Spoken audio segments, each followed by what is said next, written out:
ദൈവമേ സ്തോത്രം സ്തോത്രം. മഹാപരിശുദ്ധനുമായ സ്വർഗീയ നല്ല പിതാവേ, നല്ലതും വിലയേറിയമായ വിശ്വാസനായ നന്ദിറങ്ങത്തോടെ നിന്നെ സ്തുതിക്കുന്നു. സ്തോത്രം ചെയ്യുന്ന കർത്താവേ, യഹോവ ഭക്തനെ തനിക്ക് വേർതിരിച്ചിരിക്കുന്നു എന്ന് അറിവിൻ. ഞാൻ യഹോവയെ വിളിച്ചപേക്ഷിക്കുമ്പോൾ അവൻ കേൾക്കും. ദൈവമേ സ്തോത്രം. കർത്താവെ, പ്രഭാതത്തിൽ അടിക്കാതിരിക്കുന്ന നല്ല വചനത്തിനായി നന്ദി പറയുന്നു. കർത്താവെ, ഹാലലുയ. നിന്നെ ആരാധിപ്പാൻ, മഹത്വപ്പെടുത്തുവാൻ, നിന്നെ സ്തുതിപ്പാൻ, ഹാലലുയ സ്തോത്രം. നിനക്കായി ഹാലലുയ ജീവിക്കാനുള്ള കൃപ ഈ ദിവസങ്ങളിൽ ഞങ്ങൾക്ക് നൽകി നീ അനുഗ്രഹിക്കുമാറാകണമേ എന്ന് പ്രാർത്ഥിക്കുന്നു. കർത്താവെ സ്തോത്രം.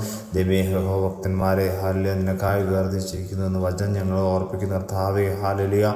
ദൈവം നിന്നെ വിളിച്ചപേക്ഷിക്കാൻ തക്കൊണ്ടുള്ള കൃപ ഞങ്ങൾക്ക് നൽകുമാറാകണമേ എന്ന് പ്രാർത്ഥിക്കുന്നു. നിന്നെ വിളിച്ചപേക്ഷിച്ച് ഹാലലിയ അടിയങ്ങളുടെ ജീവിതത്തിൽ നന്മ പ്രായപ്പാൻ നിന്നോട് പറ്റിച്ചേർന്ന് നിന്നുകൊണ്ട് കർത്താവെ, ഹാലലിയ അടിയങ്ങളുടെ ജീവിതത്തിൽ അനുഗ്രഹങ്ങളെ പ്രായപ്പാനുള്ള കൃപ ഞങ്ങൾക്ക് നൽകുമാറാകണമേ എന്ന് പ്രാർത്ഥിക്കുന്നു. ദൈവമേ, ഹാലലിയ നിന്റെ സന്നിധിയിൽ ഏറ്റവും വിനയത്തോടെയും ഹാലലിയ സ്തോത്രം ദൈവമേ സമാധാനത്തിൽ ഇരിക്കാനുള്ള കൃപ ഞങ്ങൾക്ക് നൽകണം. മഹത്വം കൊടുക്കണം. സർവ്വ യേശു ക്രിസ്തുവിൻ നാമത്തിൽ തന്നെ ആമേൻ.